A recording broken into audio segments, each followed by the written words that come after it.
I always was interested in the Navy, even when I was in high school, junior high, high school. I felt that it was a way of getting an education. My father was a coal miner, and we did not have money. And another thing was that women didn't, good girls did not join the military. That's a no no. And because I was young and needed my parents' signature, they refused to sign. So, okay, I didn't join the Navy. So, what did I do after I got out of high school? I did the next thing that was a no no. I worked my way through college. And that was another thing that, you're a young woman, you're going to get married and have a family. Why waste all that money? Okay. But that was the thinking back then, where, especially children of immigrants, you grew up with these old world ideas of a woman's place, a man's place. Well, while I was in college, we always had fantastic guest speakers. And one of them was Admiral Grace Hopper. This woman was amazing. She was the first female admiral in the United States Navy, and she was a brilliant woman. She got her PhD in computer science and mathematics from Yale University.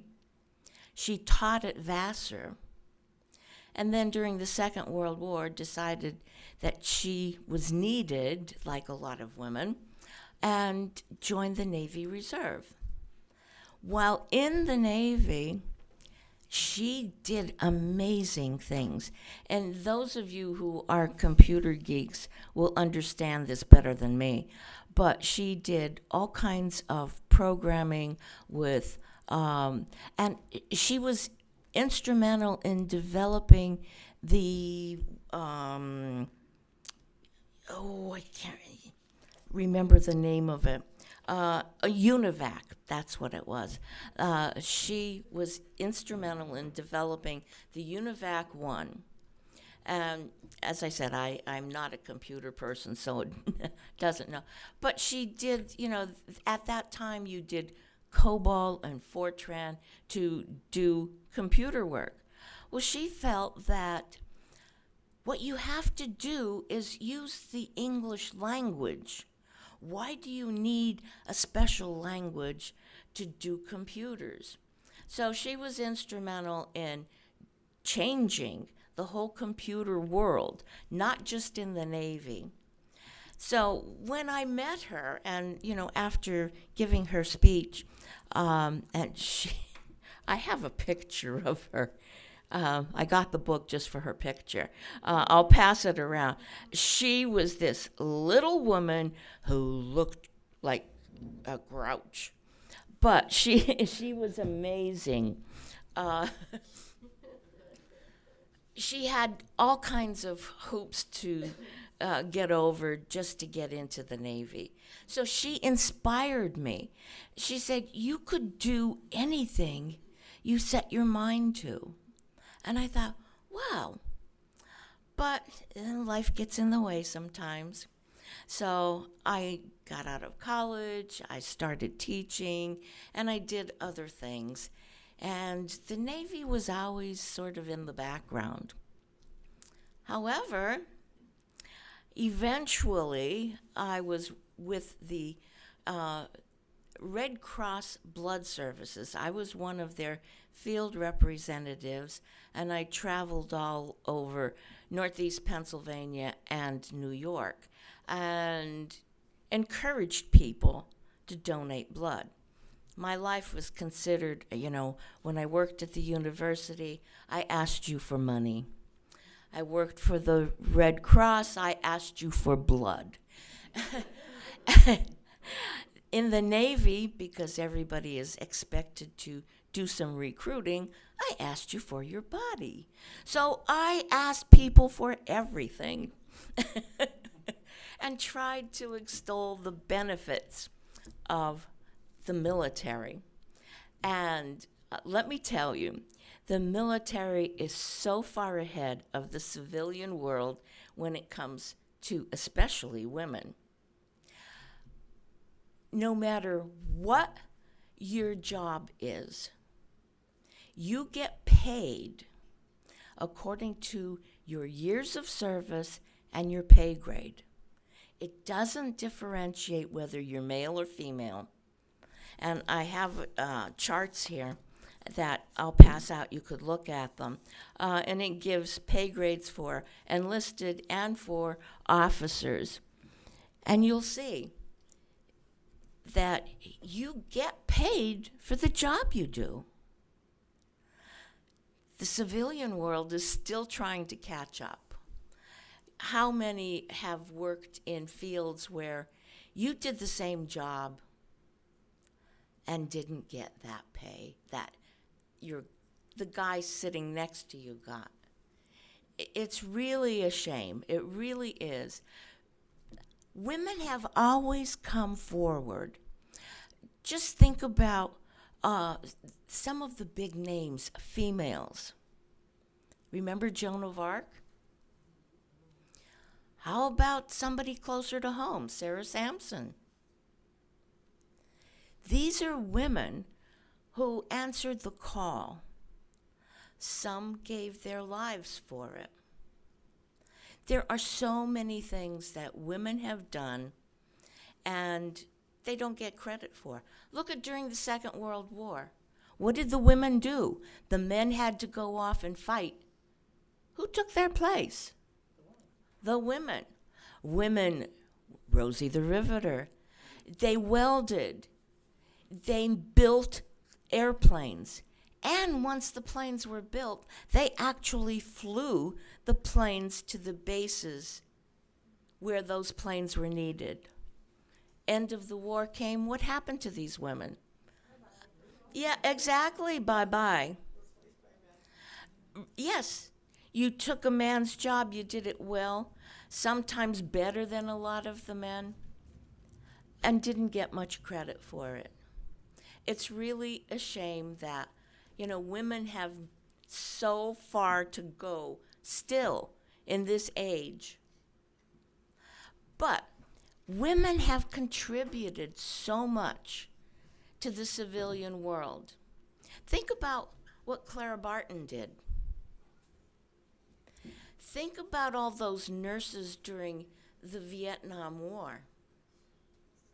A lot of the things that they developed as field surgeons, they were nurses, but a lot of them actually had to perform surgery.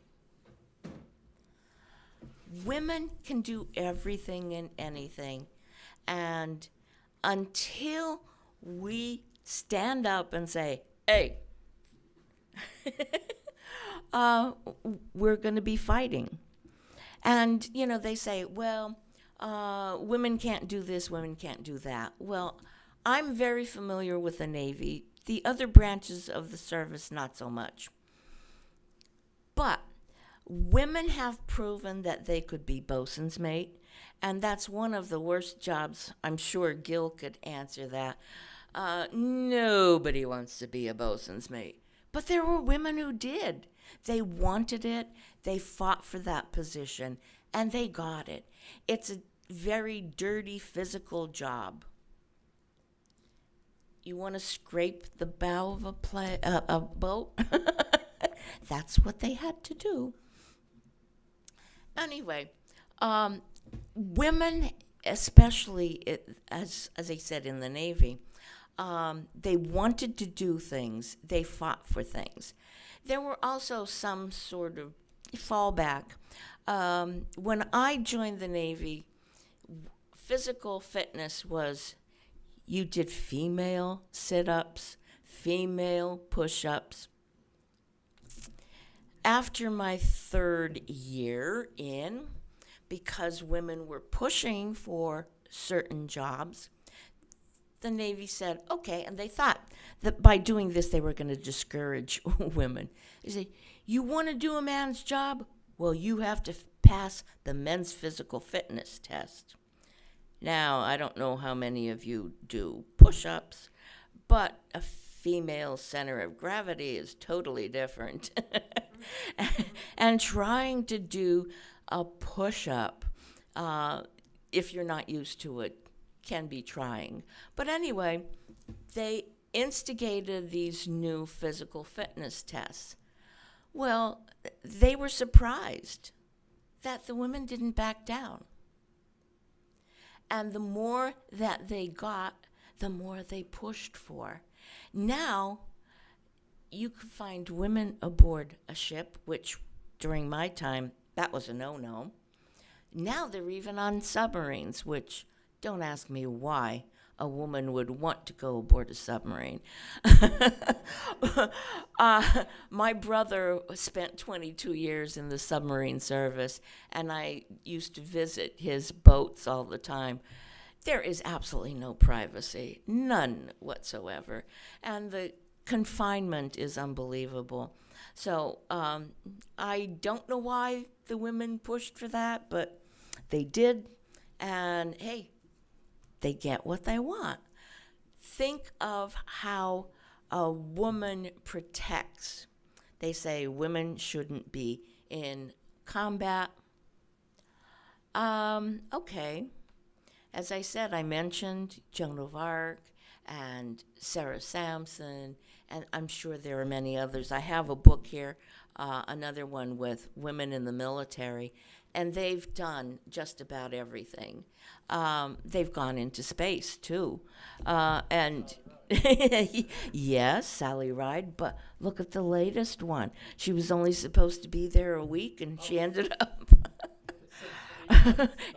8 or 9 months, yeah, whatever. But, women do things. And the thing that I could equate it with, if you don't really understand, is think of a mama bear protecting her cubs. She will go through a lot to protect her children. Women have the instinct. It's built in to protect, to defend, to care. And that is something that we all do, whether we think about it or not. So when you think of women in the military, don't think of a woman being there just to find a husband. A lot of them don't want to be. I ended up marrying a Navy guy, but I kept telling him I didn't date Navy men and ended up marrying one. But he was persistent. But women have contributed so much to your life. And you have to understand, think about what they have pushed for.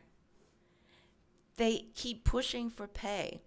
I think one of the biggest shocks is getting out of the military and going into the civilian world. It's like, what? I have to put up with this? I didn't have to put up with this in the Navy while I was protecting you. But yet I have to do it here. Why? I think, you're going to poo-poo this. I think we made a big mistake getting rid of the draft. I think everybody should spend at least 2 years in the military to see what it's really like, to get the experience. You don't have to make a career out of it. Just see what it's all about and see the advantages. One of the big advantages in the Navy was education. You were pushed to learn. It was mandatory, especially at the lower pay grades, to take correspondence courses. If it was available take classes at a community college or a university, at the government's expense, by the way. And where in the civilian world do you have a supervisor who is pushing you to take over his job? You don't find that except in the Navy. The Navy encouraged you to groom those beneath you to take your job. They felt that by encouraging you, get your education, learn all the rules and regulations and whatnot, and move up the ladder. So while you were moving up, they were moving up too. It's a concept that is foreign in the civilian world. You know, in the civilian world, I was amazed at how protective people were of their jobs, especially supervisors. You know, I don't want you learning that, because if you learn it, then I'm obsolete. No. I was fortunate when I was at the university working. My boss was former Navy, and I was the assistant director, and he was grooming me to be the director of alumni relations. However, the university felt that they wanted a man. So I looked, didn't get that.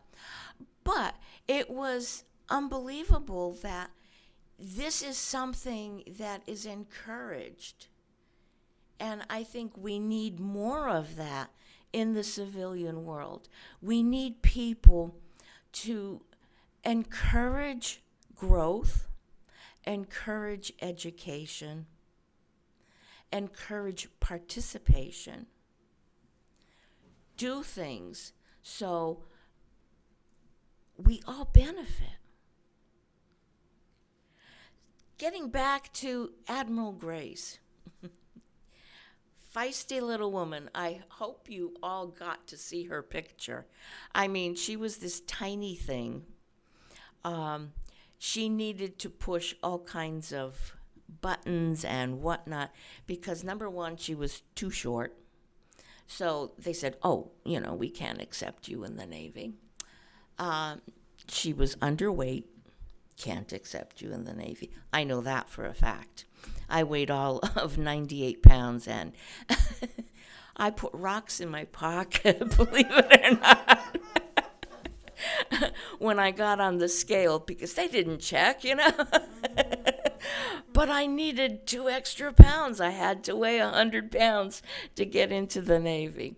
I wish I could weigh 100 pounds now, but the thing is, there were standards that had to be met. And she felt that if she had the intelligence, if she had something to offer, then why not accept me? And they finally did. And as I said, she became the very first female admiral. The picture, I think, shows her as a Commodore rather than an admiral. But anyway, she just, I think it's about maybe 10 years that she died. I'm not sure. Anyway, she was a force to be reckoned with, and she was my idol, my role model. And I'll never forget her saying to me, "You can do anything your heart desires." So, on that note, I'm going to say to you, we have a long way to go in the civilian world, and we just have to make it happen.